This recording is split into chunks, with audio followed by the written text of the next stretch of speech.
Hello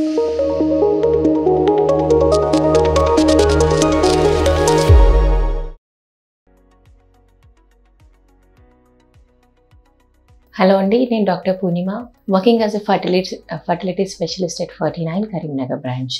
so ఈరోజు మనం మాట్లాడుకోబోయే టాపిక్ చాలా interesting topic. First of all, ఈ వీడియో చూస్తున్న వాళ్ళకందరికీ కంగ్రాచులేషన్స్ అండి. ఎందుకంటే ఈ వీడియో చూస్తున్నారు అంటే obviously you are pregnant. So చాలామంది ఈ ప్రెగ్నెంట్ కిట్లో వచ్చే 2 లైన్స్ కోసం ఎదురు చూస్తున్న కపుల్స్ ఎంతోమంది ఉన్నారు. సో సక్సెస్ఫుల్గా మీరు ప్రెగ్నెంట్ అయ్యారు కాబట్టి కంగ్రాచులేషన్స్. సో ఇప్పుడు మనం మాట్లాడుకోబోతున్నది ఏంటంటే, ప్రెగ్నెన్సీ వచ్చిన తర్వాత భార్యాభర్తలు ఎప్పుడు కలిసి ఉండొచ్చు, అసలు కలిసి ఉంటే అట్లా బేబీకి ఏమైనా ప్రాబ్లమా అన్నది చాలామందికి లోపల మనసులో ఉన్న డౌట్ అన్నమాట. చాలామంది అడగగలుగుతారు, కొందరు అడగలేకపోవచ్చు. సో అలాంటి వాళ్ళకి కొందరు కపుల్స్కి ఏమో బెడ్ రెస్ట్ అని చెప్తాము, కొందరేమో దూరంగా ఉండాలని చెప్తాము, కొందరేమో కలిసి ఉండొచ్చు అని చెప్తాము. సో ఎవరికి చెప్తాము, ఎలాగ చెప్తాము, ఎలాంటి కపుల్స్ కలిసి ఉండవచ్చు, ఎలాంటి కండిషన్స్ ఉన్నప్పుడు దూరంగా ఉంటే మంచిది అన్నది ఈరోజు నేను మీకు వీలైనంత డీటెయిల్గా చెప్పబోతున్నానండి. So pregnancy first of all మనకి సైకిల్ మిస్ అయిన తర్వాత మనం ప్రెగ్నెన్సీ టెస్ట్ చేసుకుంటాము.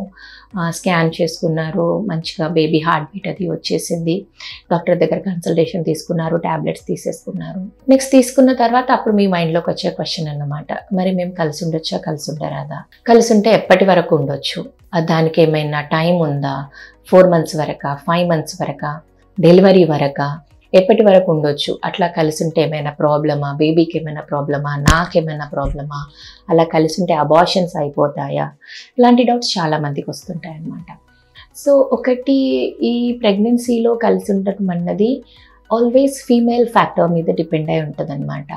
వైఫ్కి కంఫర్టబుల్గా ఉన్నంత వరకు ఎప్పుడైనా సరే కలిసి ఉండొచ్చండి. సో తనకి కంఫర్టబుల్గా లేదు, కొందరికి 4th month 5th month నుంచే పొట్ట బాగా పెద్దగా వచ్చేసి ఉబ్బరంగా అనిపిస్తూ ఉంటుంది, లేదు కొందరు 7th 8th month అయినా సరే మంచిగా యాక్టివ్గానే ఉంటారు. సో ఇట్ డిపెండ్స్ టోటల్లీ మీ కపుల్ అండర్స్టాండింగ్ని బట్టి ఉంటుంది అనమాట. కొందరు ఫీమేల్స్ ఎర్లీగా కొద్దిగా అలసిపోతూ ఉంటారు, వామిటింగ్స్ ఎక్కువ ఉన్నాయి, ఓపిక లేదు, అలసిపోతున్నారు, లేదు వాళ్ళకి ప్రెగ్నెన్సీతో పాటు ఇంకా డిఫరెంట్ ప్రాబ్లమ్స్ వచ్చాయి, బీపీ వచ్చింది, షుగర్ వచ్చింది, కాళ్ళలో వాపులు వచ్చేసాయి, ఇట్లాంటి ప్రాబ్లమ్స్ అన్నీ ఉన్నప్పుడు తొందరగా అలసిపోవడము, ఓపిక లేకపోవడము ఉంటుంది అనమాట. అట్లాంటి ప్రాబ్లమ్స్ ఉన్నప్పుడు ఫోర్స్ చేయకపోవడమే మంచిది. రెండవది, ఎప్పుడైతే మనం కలిసి ఉంటామో అప్పుడు పొట్ట పైన, ఆ బేబీ పైన ప్రెషర్ అన్నది లేకుండా చూసుకోవాలి. ఒక 3-4 months వరకు కూడా మనకి పొట్ట అన్నది పెరగదు. పొట్ట పెరగడం అన్నది 5th month నుంచి స్టార్ట్ అవుతుంది, జనరల్గా 2nd trimester స్టార్ట్ అవుతుంది, పెరిగి 9th month వరకల్లా మంచిగా 36 to 38 weeks ఆఫ్ హైట్కి వచ్చేస్తుంది అనమాట. సో 2nd trimester నుంచి మీరు ఎప్పుడు కలిసి ఉన్నా కూడా పొట్ట మీద ప్రెషర్ అన్నది పడకుండా చూసుకోండి. అండ్ ఫైనల్లీ నేను ఇందాక చెప్పినట్టుగా టోటల్లీ ఫీమేల్ కంఫర్ట్ మీద డిపెండ్ అయి ఉంటుంది. తను ఎలాగా కంఫర్టబుల్ అన్నది మీరిద్దరు కపుల్ కూర్చొని డిఫరెంట్ పొజిషన్స్ కానీ లేదంటే డిఫరెంట్ మెథడ్స్ కానీ మీరు ట్రై చేయొచ్చు, ప్రొవైడెడ్ దానివల్ల బేబీకి ఎలాంటి ప్రెషర్ అన్నది పొట్ట మీద పడకూడదు. అలా పడకుండా చూసుకునే పొజిషన్స్ మీరు ట్రై చేయొచ్చు. నెక్స్ట్, అందరు కపుల్స్కి మేము కలిసి ఉంటామని చెప్పట్లేదు, కొందరు కపుల్స్కి లేదండి మీరు దూరంగా ఉండాలి అని చెప్పేస్తాము. ఎట్లాంటి కపుల్స్ దూరంగా ఉండాలి? ఎవరికైతే ఇప్పుడు ఫస్ట్ 3 monthsలో బ్లీడింగ్ అవుతుంది, రిపీటెడ్గా స్పాటింగ్ అవుతుంది, 2-3 times అడ్మిట్ అయ్యారు మీరు బ్లీడింగ్ అయ్యి, లేదంటే బాగా కడుపు నొప్పి ఉంది, ప్రీవియస్లీ 3-4 కంటిన్యూస్గా అబార్షన్స్ అయ్యాయి మనకి, ఇట్లాంటి వాళ్ళు దూరంగా ఉండడం చాలా మంచిది. ఎందుకంటే మనం కలిసి ఉన్నప్పుడు కూడా చాలా సర్వైకల్ ఎరోజన్ అలా ఏదైనా ఉన్నా కూడా బ్లీడింగ్స్ అయ్యే అవకాశం ఉంటుంది. సో ఈ ఫస్ట్ 3 monthsలో ఎవరైతే రిపీటెడ్గా స్పాటింగ్తో కానీ బ్లీడింగ్తో కానీ హాస్పిటల్స్లో అడ్మిట్ అవుతున్నారో అట్లాంటి వాళ్ళు, లేదంటే ప్రీవియస్గా మీకు 3-4 అబార్షన్స్ అయ్యాయి, అట్లాంటి వాళ్ళు కూడా దూరంగా ఉండడం మంచిది. రెండవది, ఎవరికైతే మాయ కిందికి ఉంది అని చెప్తాము, 4th month 5th month మేము స్కాన్ చేశాక ప్లజెంటా ప్రీవియా అంటాము. ప్లజెంటా అంటే మాయ. ఆ మాయ అన్నది ఎవరికైతే ఈ గర్భసంచికి కింద, జనరల్గా మాయ అన్నది ఇక్కడ పైన తయారవుతుంది, లేదంటే ఇలా సైడ్కి ఉంటుంది అనమాట. ఎవరికైతే కింద అంటే గర్భసంచి దారి మొత్తం కవర్ చేస్తూ మాయ ఉంటుందో అట్లాంటి వాళ్ళు దూరంగా ఉండడం మంచిది. ఎందుకంటే మనం కలిసినప్పుడు ప్రెషర్ అంతా కూడా ఈ గర్భసంచి దారిపైనే పడుతుంది, ప్లజెంటా అన్నది కూడా ఇక్కడే ఉంటుంది. సో అలా దాని మీద ఏదైనా ప్రెషర్ పడ్డప్పుడు బ్లీడింగ్ అయ్యే అవకాశం ఉంటుంది. అండ్ ప్లజెంటా ప్రీవియాలో అంటే మాయ కిందికి ఉన్నప్పుడు అయ్యే బ్లీడింగ్ అనేది చాలా ఎక్కువగా ఉంటుంది. అది అబార్షన్కి కూడా దారి తీయొచ్చు. సో ఎవరికైతే ప్లెజెంటా ప్రీవియా ఉంది అని చెప్తామో అట్లాంటి వాళ్ళని కూడా దూరంగా ఉండమని చెప్తాము. నెక్స్ట్ ట్విన్స్, ట్రిప్లెట్స్, కొంతమందికి 2 బేబీస్ ఉండొచ్చు, కొంతమందికి 3 బేబీస్ ఉండొచ్చు. అట్లాంటి వాళ్ళకి కొంచెం అందరికన్నా కూడా డిస్కంఫర్ట్ ఎక్కువగా ఉంటుంది. ప్లస్ పొట్ట కూడా ఎర్లీగానే పెద్దగా అవడం స్టార్ట్ అవుతుంది అనమాట. సో అలాంటి వాళ్ళు కూడా 3rd, 4th మంత్ తర్వాత దూరంగా ఉండడం అనేది మంచిది. బికాస్ ట్విన్స్లో పొట్ట అన్నది జనరల్గా ఉండాల్సిన దానికన్నా పెద్ద సైజ్ ఉంటుంది. ప్లస్ దానితో పాటు ట్విన్స్లో చాలా సార్లు బీపీలు, షుగర్లు వచ్చే అవకాశం ఉంటుంది. కాళ్ళ వాపులు ఎక్కువ వచ్చే అవకాశం ఉంటుంది. వామిటింగ్స్ కూడా చాలా ఎక్కువ ఉండే అవకాశం ఉంటుంది.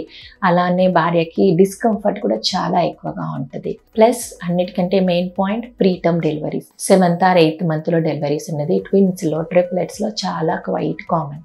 అందుకని అలాంటి వాళ్ళు కూడా 4th, 5th మంత్ తర్వాత ఎప్పుడైతే దానికి పొట్ట బాగా పెరిగిపోయి డిస్కంఫర్ట్ అనేది స్టార్ట్ అవుతుందో అప్పటి నుంచి మ్యాక్సిమం పొట్ట మీద ప్రెషర్ పడకుండా చూసుకోవడం చాలా చాలా ఇంపార్టెంట్ అండి. సో ఈ అన్ని కండిషన్స్లో భార్యాభర్తలు ప్రెగ్నెన్సీ వచ్చిన తర్వాత అట్లీస్ట్ 5th, 6th మంత్ తర్వాతనైనా సరే దూరంగా ఉండడం మంచిది. అండ్ అది కాకుండా ఎప్పుడైతే హస్బెండ్స్కి ఇన్ఫెక్షన్స్ ఉన్నాయి, బాగా సెక్షువల్లీ ట్రాన్స్మిటెడ్ డిసీజెస్ ఉన్నాయి, అట్లాంటప్పుడు కూడా దూరంగా ఉండడం మంచిది. బికాజ్ ఆ ఇన్ఫెక్షన్స్ అన్నీ కూడా త్రూ వైఫ్ త్రూ లోపల ఉన్న అమ్నియాటిక్ ఫ్లూయిడ్లోకి స్ప్రెడ్ అయ్యి అక్కడి నుంచి లోపల బేబీకి స్ప్రెడ్ కావడం, లేదంటే బేబీకి బ్లడ్ సప్లై తగ్గిపోవడం, లేదంటే బేబీ పెరగకపోవడం, ఇవన్నీ కూడా జరిగే అవకాశాలు ఉంటాయి. లేదంటే రిపీటెడ్గా మీ నుంచి ఇన్ఫెక్షన్స్ వైఫ్కి స్ప్రెడ్ అయ్యే అవకాశాలు ఉంటాయి. రిపీటెడ్గా ఇన్ఫెక్షన్స్ వచ్చినప్పుడు దానివల్ల కూడా మనకి అబార్షన్స్ అయ్యే అవకాశాలు ఉంటాయి. సో ఎవరైతే హస్బెండ్స్కి ఎస్టీడీస్ ఉన్నాయో లేదంటే ఇంకా అదర్ ఇన్ఫెక్షన్స్ ఉన్నాయో వాళ్ళు కూడా ఇన్ఫెక్షన్స్ అన్నీ కొంచెం ట్రీట్ అయ్యే వరకు దూరంగా ఉండడం అన్నది మంచిది. సో ఫైనల్లీ మనం ఒక రూల్ అన్నది there is no universal rule, అందరికీ ఒకటే రూల్ వర్తిస్తుంది అన్నది ఎక్కడా లేదండి. It differs from couple to couple. మీ సిచ్యువేషన్ని బట్టి, మీ ఇద్దరి కంఫర్ట్ని బట్టి, మీ ప్రాబ్లమ్ని బట్టి, మీకు ట్విన్సా, ట్రిప్లెట్సా, మా ఎక్కడుంది, మీకు ఉమ్మనీరు ఎలా ఉంది, మీ పొట్ట ఎలా ఉంది, మీ పొజిషన్, మీ సిమ్టమ్స్, వీటన్నింటిని బట్టి husband and wife you sit together and discuss among yourself. మీరు డిస్కస్ చేసుకోండి. డిస్కస్ చేసుకున్నాక ఇంకా ఏదైనా డౌట్స్ ఉంటే మమ్మల్ని సంప్రదించండి. We will try to give you the clarity. But ఒకటి ఏంటంటే there is no universal rule. మీ సిచ్యువేషన్ బట్టి ఒక్కొక్కరికి ఒక్కోలాగా డీల్ చేయాల్సింది ఉంటుంది. సో ఐ హోప్ మీలో ఉన్న చాలా మందికి ఉన్న డౌట్స్ అన్ని కూడా నేను క్లారిఫై చేశాను అని అనుకుంటున్నాను. ఇంకా ఏదైనా డౌట్స్ ఉంటే కమెంట్ సెక్షన్లో పోస్ట్ చేయండి. I will try to answer them. Thank you.